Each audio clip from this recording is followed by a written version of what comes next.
So I used to have a hard time finding time for things that are important to me. Stuff like going for walks and meditating and reading fiction. And then I also wanted to prioritize my spiritual health.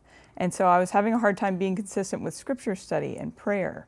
But then enter a 75-day challenge. I attempted to do all of these habits of all of these things I wanted in my life. I tried to do them every day for 75 days, and it totally changed me. I am able to be consistent with all of these things that I didn't think I would be able to do. My sister was asking me if now that the challenge is over, am I still doing any of those things? And it was really interesting, my response to her, because these habits had just become a part of my day. They'd become part of just how I do life.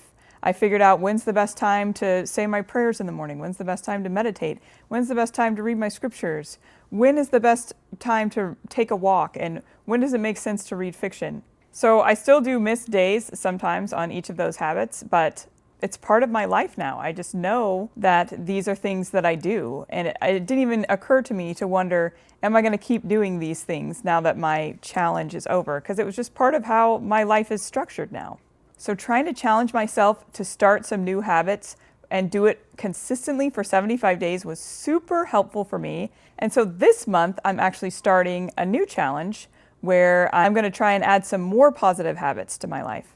So for my next challenge, I'm going to try and go all the way until the end of the year. I'm going to start these habits. I actually started them a couple of weeks ago, but I'm officially starting today. And here's what my new habits are for the next 2 months. I want to try and wash my face before bed.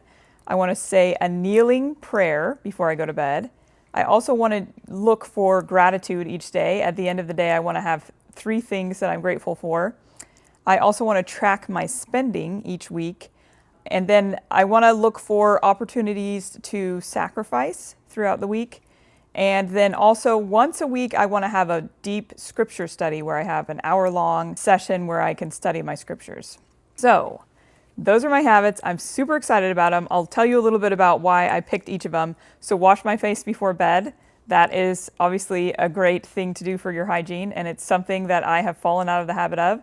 A kneeling prayer before bed. So oftentimes when I am getting ready for bed, I'm so cold and I just cuddle under the covers. And so when I say my prayer, it's very rushed and on my bed and things like that. And that's not really the way I want to pray. And then gratitude before bed, I have an app called Gratitude Plus. And it prompts me each night to think of 3 things that I was grateful for that happened that day. And then tracking my spending. I've talked before that we're on a budget, and I've gone in and out of having good habits of tracking where we're spending. And especially with Christmas coming up, I just wanted to be more aware. That's something that I have thought about, especially as I'm thinking about sacrifice, to think about what kinds of things can I sacrifice and just be more aware of the choices that I'm making. When you track things, you're more likely to make different choices. And so that's something that I think is really going to help me. And then sacrifice, that one is a little interesting. And you might be like, what is that? And what is she talking about? I know, so as part of my 75-day challenge, one of the things I did was serve every day. And when I was in our temple is like a special worship service, I had this idea that I should try and do something similar, but with sacrifice. And honestly, I'm still trying to wrap my head around what that would be like and exactly what it means. And also, how is sacrifice different than service? This is something that's really been on my mind. I've talked to a couple of my siblings about it. And so I don't really know what that will look like throughout this challenge, but it's just something that I know I'm going to pray about and try and think about and look for opportunities to sacrifice. One of the ones I talked about already is tracking my spending. I think that's going to help me see places we can sacrifice. And also, I've felt strongly that I need to sacrifice to make these videos. Sometimes in our modern world, we feel like something is not immediately successful, then we should drop it and do something else. Especially with social media, you can see how quickly people can grow. People just grow so fast. And sometimes that doesn't happen. And we're kind of trained that, oh, you should give up on that because it's obviously not successful.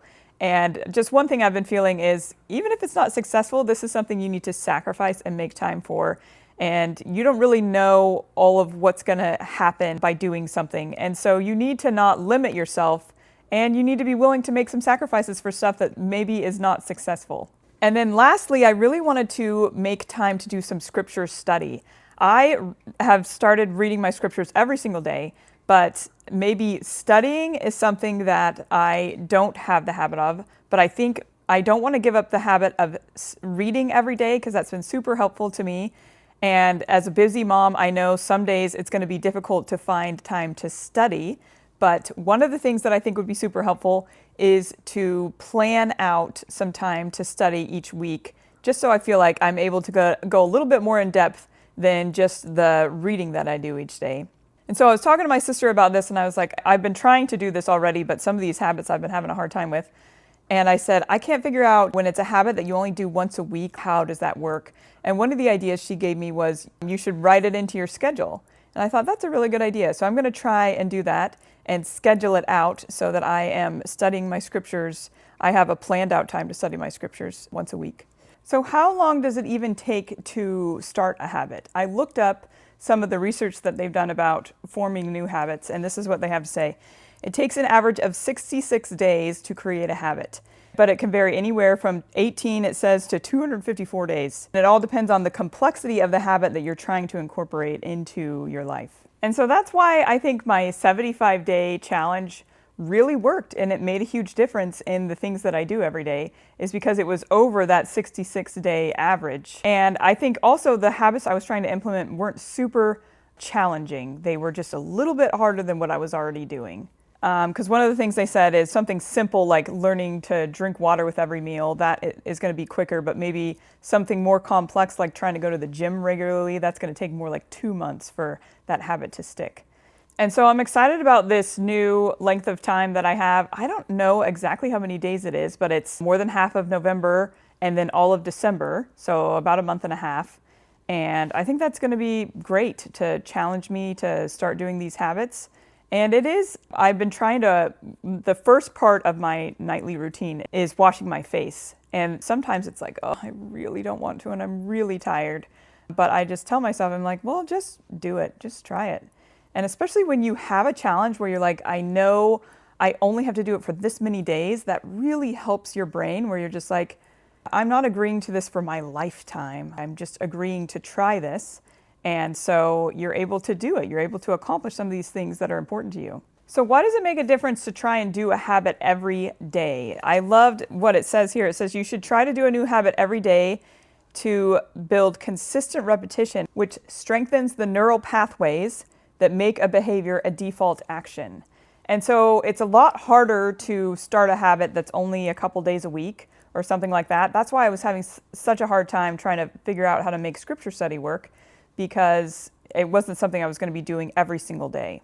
So even if there are goals that you're just like, I don't know if I can keep this up consistently every single day for the rest of my life, I think it's really helpful to start small, pick something really small, and do that every day. Even if long-term you're just like, I only want to do this a couple days a week or something like that. If you can just start really small and do it daily, I think you're going to be more successful than if you try to do 3 days a week for the rest of your life. So some other reasons you should try to do things daily. It says it reduces decision fatigue. And this happens to me all of the time. I am someone who is an overthinker. And so if I have to make a decision, then I often choose not to because I'm just exhausted from all the decisions. So as the behavior becomes more automatic, it requires less conscious effort and willpower, streamlining your decision-making process for the activity. And so that's what I love about having a challenge where it's a set number of days, is all of that decision fatigue is gone, because it's like, I don't have a choice. I have to do this for the next 30, 60 days, whatever it is. And your brain is thanking you. And then when the challenge is over, the habit is in place. It's really cool. The other thing that they talk about with doing habits every day is that it signals a reward in your brain. It says, repetition ensures that the entire habit loop becomes deeply ingrained. Your brain begins to crave the reward, which makes the habit more likely to occur without you even thinking about it. And this totally happened to me with my 75-day challenge, right? Where my sister asked me, are you still doing those habits? And I couldn't even think about it. I was like, oh, it's just part of who I am now. But part of what happened is, because you're doing a challenge, your brain feels rewarded. Your brain feels like, hey, this feels good. I'm proud of myself. I'm going to keep doing this. And so you're able to build these habits because of this reward loop system that you have going on. So what's the point in trying to change habits? I know it can feel kind of silly. It's like habits are just such these small things, and what does it even matter? But really, when you think about it, who you are as a person is made up by the choices you make every single day. So if you can improve the choices you make consistently, then you're going to be a different person. It's going to improve your health. It's going to improve your physical health. It's going to improve your mental health, your spiritual health. All of these things will be able to be improved if you can fix your habits that you do every single day. It's going to help you with time management. It's going to reduce your stress. It's going to help you figure out who you really are and what's really important to you. So by doing challenges, by trying out new habits, that's going to help you get along to where you actually want to be. And it's going to reduce some of those things that you do that are detrimental to your health, that are detrimental to how you feel every day. Because one of the things I was thinking about that happens with our modern world is because of social media and because of just how phones are and how our world, there's a lot of things that we don't need to do anymore, right? You just think about our ancestors and how there was so much of life that they weren't necessarily trying to improve because they just had so much to do. And if they didn't do those things, they were going to die. But nowadays it's, well, am I going to die if I don't do this, if I don't do that? No. And so a lot of times we end up spending a lot of time on our phones that is not good for our health, right? And we end up taking out some of the things that are really helpful to us. And so it's really important to add in these habits because you're just not living in a world that's set up for you to be healthy. The status quo, the things that are typical, the things that are easiest are actually unhealthy. And so it's important to try and get these habits in place to help you be the healthiest version of yourself. So I don't know if I'm going to do vlog style videos like I did with my 75 Hard. Maybe. I'll see if I can find anything worth filming. But if not, I think I'll at least give you guys updates along the way, talk about how I'm doing, maybe share some of the things I'm grateful for, maybe update you on the sacrifice part of it, see if I can figure out what's going on there. So just follow along. And I already made a video about gratitude, and especially since it's November, I'm sure it would be super helpful if you wanted to check out that video. I gave some ideas of different gratitude practices and things that are going to help you be more grateful in your daily life. So make sure to check out that video next, and I will see you next time. Bye.